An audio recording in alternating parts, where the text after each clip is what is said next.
Hello friends, welcome to AffairsCloud Learn to Lead. This is Ashu and today we will discuss very important current affairs of 26th and 27th of September 2021. You can see two best images of the day, but today we will discuss very important and the most important current affairs. Good morning to all the students, but you have to download our application Careers Cloud from the description box link. After that you can log in with the email ID, then click on this crack current affairs section to subscribe our current affairs for 1 year as well as for 2 years. Both the subscription prices are very much low, but we are covering 90 to 95% of that current affair which can come in every type of exam. This is the hard work of AffairsCloud team, that how we are covering this current affair. So we are providing you daily section. In the daily section you will receive three type of things. One is detail, second is question and answer format, and third is the quiz section which you can attempt on an application on daily basis. Next is the weekly section. Again we are providing you three things. One is detail, second is question and answer format, and third is the quiz section which you can attempt on an application on weekly basis. Most important is the monthly section, and we are providing four type of things. One is detail, second is question and answer format of current affairs of particular month, best 100 current affair, that is also provided in the form of question and answer, and the pocket PDF. It means 2-liner and the 3-liners current affair will be provided to you so that you can revise these current affairs in quick format before your exam. But to enhance your performance further, we are providing 20 most important topic-wise PDF. If you want to revise just a particular topic, then you can use this topic-wise PDF.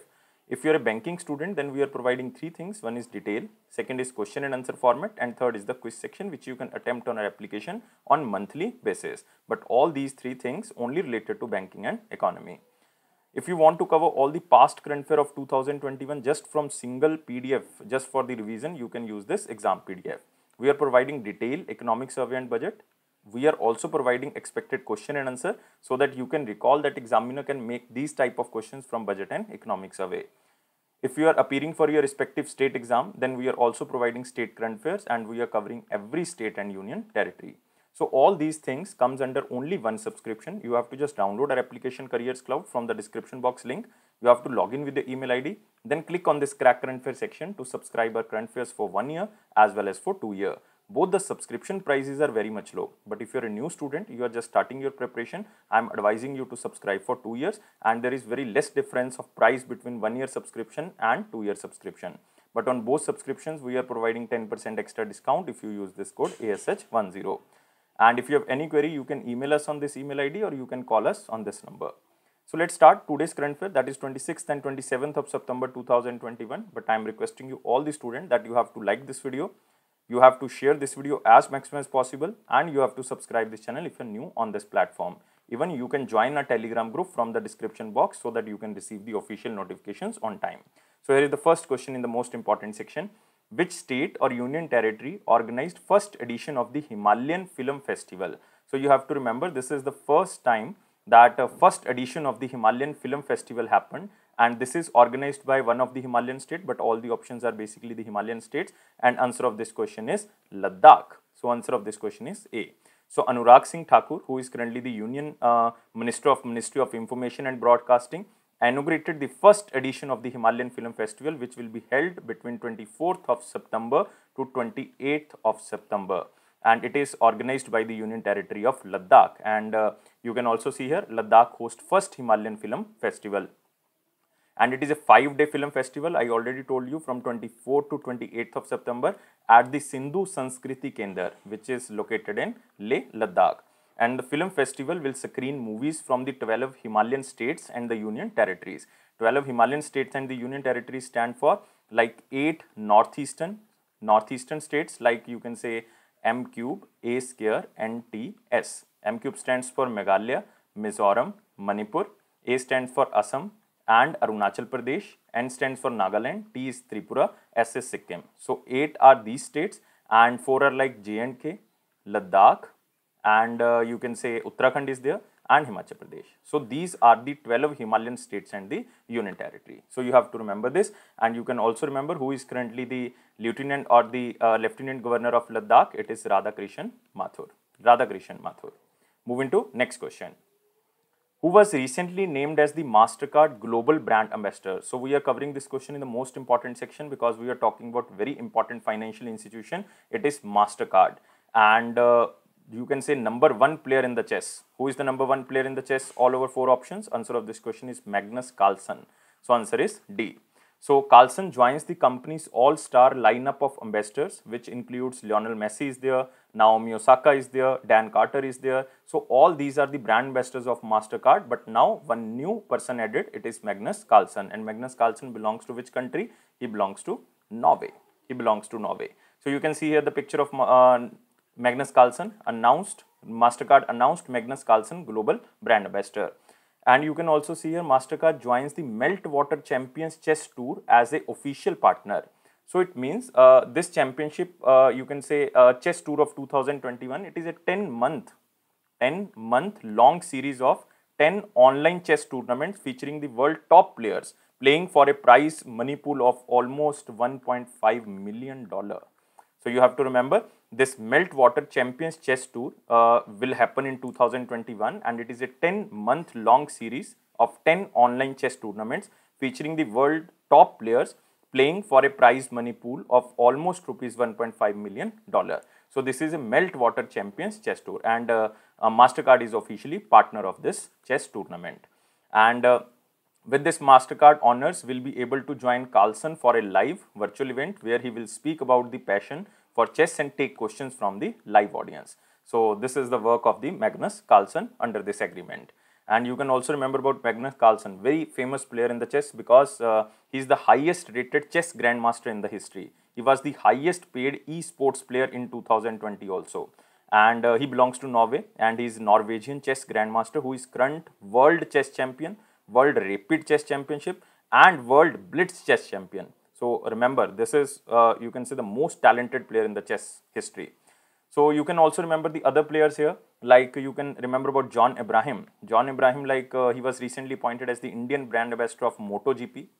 Priyanka Chopra Jonas, and she was recently appointed as brand ambassador of Bulgari. And next is Leander Paes, very famous tennis player, and he was recently appointed as a strategic advisor and brand ambassador for India's sports edutech startup named Sporzo. So you have to remember this also. And remember about Mastercard.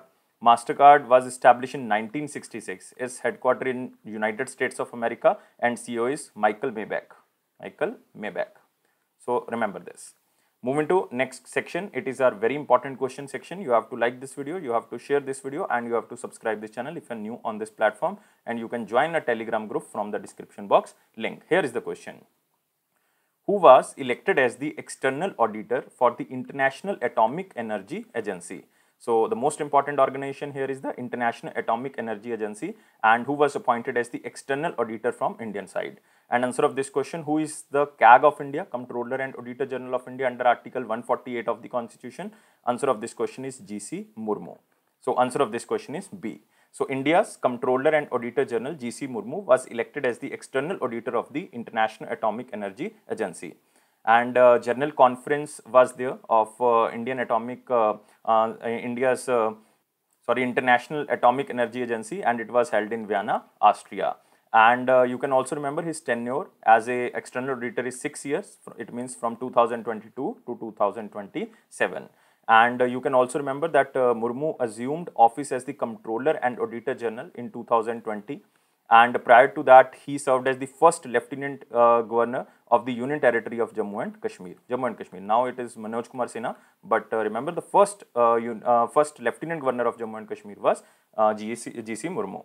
So remember about International Atomic Energy Agency, very important. Headquarters is in Vienna, Austria, that is the capital, and it stands for International Atomic Energy Agency, and it promotes the peaceful use of the nuclear energy. And it was established in 1957. But you can also remember the other appointments here. Apurv Chandra recently appointed as chairman of governing body of International Labour Organization, ILO, whose headquarters is in Geneva. Next is Deepak Das, very important appointment. He was appointed as CGA. CGA stands for Controller General of Accounts. Kamlesh Kumar Pant appointed as the new chairman of National Pharmaceutical Pricing Authority. Moving to next question. HPCL, or you can say Hindustan Petroleum Corporation Limited, collaborated with which bank for the payments of the fuel through FASTags? And answer of this question is very simple. Answer of this question is ICICI. So Hindustan Petroleum Corporation Limited, in collaboration with the ICICI Bank, will provide the facility to bank customers to use their ICICI Bank FASTag to pay for fuel and lubricants at the HPCL retail outlets. So it means ICICI FASTags can now be used by the HPCL customers. And HPCL is the first oil marketing company which is providing a cashless facility to enable FASTag for the fuel purchases by retail and commercial customers at its 19,000 outlets across India. So in very simple word, you can say that ICICI FASTags now can pay their amount at the HPCL outlets. So it is very simple. And HPCL also announced its first ever electric vehicle charger, and name of this charger is Charge Grid Flare. Charge Grid Flare. So this is the name of the electric vehicle charger, and it is launched by HPCL. So you can also remember. And it has proposed 5,000 electric vehicle charging station in the coming 3 years. This is also the target of HPCL. And who is the chairman and managing director of HPCL? Chairman and managing director is Mukesh Kumar Surana. You can just remember Mukesh Kumar. Mukesh Kumar is currently the MD and chairman of this company, and HPCL headquarters is in Mumbai. And remember about ICICI. ICICI CEO is Sandeep Bakshi, and its headquarters is in Vadodara, Gujarat. So now we are moving to the next question. Which state recently inaugurated Digital Hub? So very simple question. Digital Hub is recently inaugurated in the state of Kerala. So answer of this question is D. And the Chief Minister of Kerala, Pinarayi Vijayan, has virtually inaugurated this Digital Hub under the Kerala Startup Mission, which is also known as KASUM. That is Kerala Startup Mission in Kerala. So you can see here, Shri Pinarayi Vijayan, the Chief Minister of Kerala, launched this Digital Hub, Kerala Technology Innovation Zone. And you can also see here, it has built up a space of 2 lakh square feet and has a capacity of support 200 startups. So it means this Digital Hub is for the, you can say, for the mentorship of these startups. And this Digital Hub is started at the Technology Innovation Zone. This is very important because in 2019, the state government has set up India's largest incubation facility and integrated startup complex in the Technology Innovation Zone, which is stated in Kerala. And the Digital Hub hosts an ecosystem comprising incubators, accelerators, and center of excellence in the emerging technology. And Kerala is aiming to increase the number of startups by 4-fold. 4-fold stands for, it means in 5 years, the total startups will be like 15,000. Because 5 years ago, there are only 300 startups in Kerala. Today, they are almost 3,900, or you can say 4,000. So now they want to increase it 4-fold. It means they just want to increase the strength of startups by 15,000 in the next 5 years, especially for the students of Kerala, you have to remember. And the state government also plans to extend loan up to 1 crore without collateral security for the expansion of startup. This is again, I think, largest loan provided by the state government for the startups. So you have to remember the governor is Arif Muhammad Khan. Arif Muhammad Khan. And very important national parks are there, like Silent Valley National Park is there. Periyar National Park is there, Ernakulam National Park is there. So these are very, very important national parks in Kerala. So very important thing again in Kerala, this is the highest peak on the Western Ghats. Highest peak on the Western Ghat is Anaimudi. Anaimudi is also situated in Kerala. You can also remember. Moving to next question. Saubhagya scheme completed 4 years of implementation recently, and this was related to what? So again, very important. And what is the meaning of Saubhagya? You have to remember, it means Sahaj Bijli Har Ghar Yojana. Sahaj Bijli Har Ghar Yojana, and Bijli stands for electrification. So answer of this question is B. So basically this scheme is very important because this scheme is just to provide the electrification in all the rural areas. And Saubhagya completes 4 years of successful implementation. The objective of this scheme was achieving universal household electrification in the country. So this is very important. And Saubhagya stands for Pradhan Mantri Sahaj Bijli Har Ghar Yojana. It was started on the date of 25th of September 2017. This is the birth centenary. It means 100th anniversary of the birth anniversary of Pandit Deen Dayal Upadhyay. Pandit Deen Dayal Upadhyay. And Ministry of Power is the implementing authority of this scheme, and Rural Electrification and Corporation Limited is the nodal agency for this scheme. So you have to remember all this information. It was started in 2017. It is implemented by Ministry of Power. By default, it is related to electrification, so it is implemented by Ministry of Power. But Rural Electrification Corporation Limited is the nodal agency. And till March 2021, this is the official data of the government, Till March 2021, 2.82 crore households across India have been electrified under the Saubhagya scheme since its launch of 2017. And its main objective is to achieve universal household electrification across India through last mile connectivity.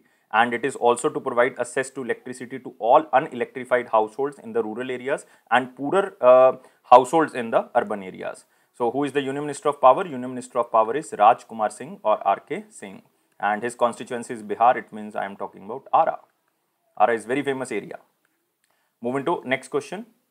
Ministry of Defence signed a contract with which company to acquire 56 C-295MW transport aircraft for the Indian Air Force? So you have to just remember the number. You can just remember this C-295. This is important. And this contract basically goes to a Spain's company, and name of this Spain company is Airbus Defence and Spain. Answer of this question is C. So Ministry of Defence signed a contract with Airbus Defence and Space company which belongs to Spain, and it is a 22,000 crore contract, and it is for the acquisition of 56 C-295MW transport aircraft for the Indian Air Force. So this is like C-295. You can see here it is written everywhere C-295, and it is a contract of Ministry of Defence. It goes to Airbus Defence Space, and this company belongs to Spain. So you have to just remember this is the keyword, and induction of C-295MW will modernize the transport fleet of Indian Air Force, and it is used for the tactical transport of up to like 71 troops or 50 paratroopers, and for logistic operation to locations that are not accessible to the current heavier aircraft. So total 56 aircrafts will be delivered to India, out of which 16 will be delivered in fly-away condition from Spain within 48 months. It means you can say it will be delivered in 4 years. 16 will be delivered by Spain in 4 years, and remaining 40 will be manufactured in India by Tata Advanced System Limited in partnership with the Airbus. So this is the first project of its kind in which a military aircraft will be manufactured in India, under technology transfer by the private company. So all the deliveries will be completed within the 10 years of the signing of the contract. It means it will be completed till the year of 2031. So now we are moving to next question. Zoological Survey of India and who signed a MOU for the conservation of the faunal diversity. Faunal means all animal diversity. So this is National History Museum of the United Kingdom. Very simple question. You have to just remember the question as same as in slide. So Zoological Survey of India and the Natural History Museum London, United Kingdom signed a memorandum of understanding to formulate strategies for long-term scientific documentation and conservation of faunal diversity through international exchange. So you can see here, this is the faunal diversity, all animal kingdom, and Zoological Survey of India and UK's Natural History Museum signed MOU on the faunal diversity research. So just remember this picture. So it holds India holds 2.4% of the world's land and 8.1% of the species diversity, which makes India one of the 12 mega diversity countries in the world. This is given in the 9th NCERT. So that's why I am always saying that NCERTs are very important. So this line, like India is one of the 12 mega diversities country in the world, this is given in the 9th NCERT. You can read 9th NCERT, Geography, chapter number 5. This line is given. And both Zoological Survey of India and you can also remember about this National Natural History Museum, London, are committed to implement the 1973 Convention on the International Trade in Endangered Species in Wild Fauna and the Flora, which is also known as CITES, and also 1992 Convention on Biological Diversity, which is also known as CBD, and relevant national and the regional laws and the regulations. So they will implement all these regulations. And you can also remember that this Zoological Survey of India, it is very important because it was established in 1916 during British era, and headquarters is in Calcutta or Kolkata, and its director is Dhriti Banerjee. She was recently appointed, and even this MOU was signed by Dhriti Banerjee, who is the first lady director of the Zoological Survey of India. Remember this, Dhriti Banerjee, first lady director of the Zoological Survey of India. Now moving to next question, a book titled Smart Villages Bridging the Global Urban-Rural Divide, authored by whom? So author, you can just remember this question as same as in slide. You can just remember the keyword here, smart villages, bridging the global urban-rural divide. This line is not important, just remember smart villages. And this book is written by Dr. Arun Chokalingam, Dr. V.I. Lakshmanan, Dr. Kumar Murthy and Mr. S. Kalyan Sundaram. So answer of this question is all of these. D is the answer. So I think this author is not important because they are 4 in number. So examiner will not ask this. Just remember, this book is released by very famous person who is Zoho's founder Sridhar Vembu, who launched this book. This is important. So that's why I am covering this question in the very important section. So this book is edited by 4 authors. And the book put together technical expertise, best practices, case studies and ground level applications of the ideas to empower the rural population to live a life on par with the quality of life enjoyed by the global urban population. So it is just a case study on uplifting villages. So just remember, it is a case study on uplifting villages. And even this book was launched on 22nd of September.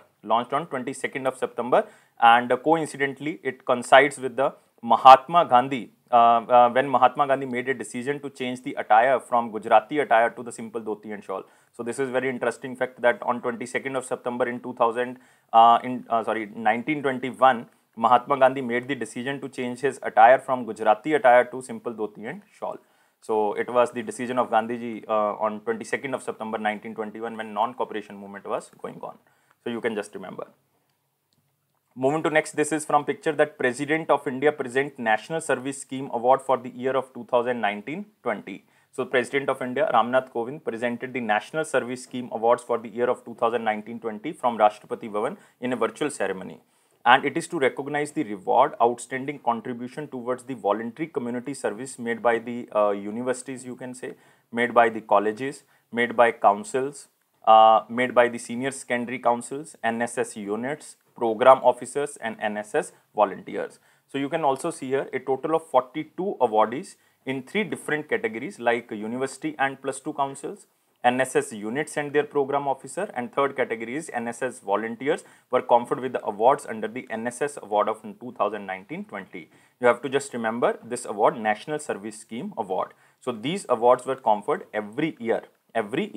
And NSS is a centrally sector scheme with a primary objective of the developing the personality and character of the student youth through voluntary community service. And it was launched by Ministry of Youth Affairs and Sports in 1969. By Ministry of Youth Affairs and Sports. So next question from picture again, Union Chemical and Fertilizer Minister Shri Mansukh Mandaviya ji present ICC Annual Award 2020. So I am not talking about International Cricket Council Annual Awards. It is known as Indian Chemical Council. You can also see here Indian Chemical Council. So the Union Minister Mansukh Lakshman Bhai Mandaviya ji, Ministry of Chemical and Fertilizer, virtually presented this ICC Indian Chemical Council Annual Awards for the year of 2020. So you have to remember this is held in every month of September or October annually, and ICC presents prestigious annual national award to encourage the excellence of achievements in the various fields of chemicals. So ICC is the apex national body representing all branches of the chemical industries in India. It was established during British time period in 1938 and its headquarters is in Mumbai. Don't remember that which personality won this award, because there are so many categories, there are so many personalities, so don't remember. Just remember there is a award which is known as International Chemical Council Annual Award 2020. Every year it is given in the month of October or September. And it is a prestigious annual national award to encourage the excellence of achievement in the various fields of chemicals. Moving to next section, it is an important question section. You have to like this video, share this video and subscribe this channel, and you can join a Telegram group from the description box link. Here is the question. India and which country signed a pact for the joint development of the small satellite? So very simple question. You can just remember the question as same as in slide. India and which country signed a pact for the joint development of the small satellite, and this country is Bhutan. So answer of this question is A. And this pact is basically signed by the Ministry of Information and Communication, and this was already signed in the year of 2020, but now the final phase was signed in 2021. So it will enhance the innovation, development and technology transfer between the countries, and it is the new area of bilateral partnership in the space sector between India and Bhutan. And both the countries will utilize the space sector in a very peaceful manner. And remember about Bhutan. Bhutan capital is Thimphu, and currency is Bhutanese Nagultram. So just remember this. So you can also see India expect for the joint development of small satellites with the Bhutan. Just remember this question. Now we are moving to the one-liner important point. Here is the first point. Ministry of Information and Electronics and Technology Startups Hub inspect with the AISPL to promote the startup. So this startup hub is basically started by the Ministry of Electronics and Information and Technology, and they signed a pact with one of the organization which is known as Amazon Internet Services Private Limited. Amazon Internet Services Private Limited to promote the startups. So both will work together to identify startups and deep technology capabilities and empower them to find solution to address the biggest problems in India. And this AISPL undertakes the resale and marketing of the Amazon Web Services Cloud Services in India. Amazon Cloud Services or Amazon Web Services in India. And initially the collaboration will focus on the startups addressing the main area or the main concerns of India like healthcare, agriculture, public safety, transportation, smart cities and cities engagement. So just remember, Startup Hub tied up with the Amazon Web Services, or you can say Amazon Internet Services Private Limited.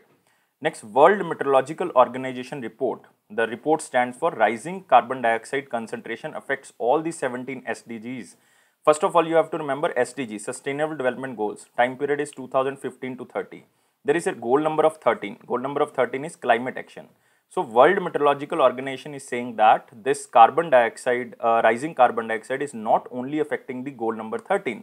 It is affecting all 17 SDGs.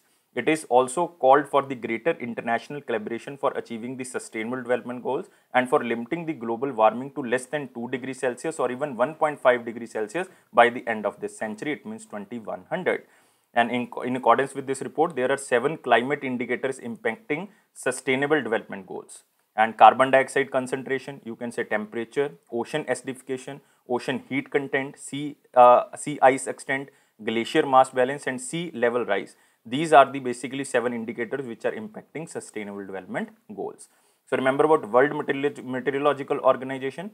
It is a specified agency of the United Nations. Its headquarters is in Geneva, and total member countries are 193. Next, World Pharmacist Day of 2021 celebrated on 25th of September. So it is to recognize the role of pharmacists towards the improving health across the globe. And the day also marks the foundation of the International Pharmaceutical Federation, which is also known as FIP, International Pharmaceutical Federation. Its headquarters is in Hague, Netherlands. Hague, Netherlands.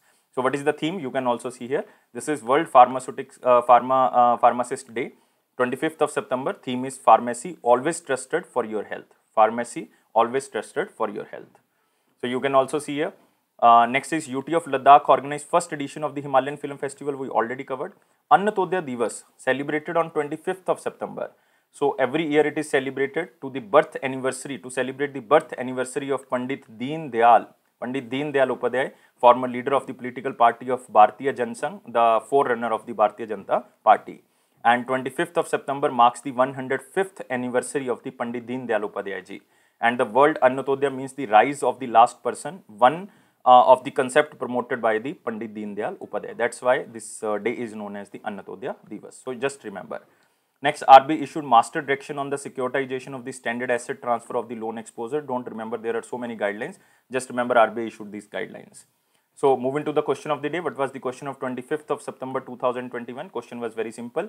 Which is the first bank to introduce credit card in India? So very simple question, credit card. First credit card is basically issued by Central Bank of India. Answer of this question is B.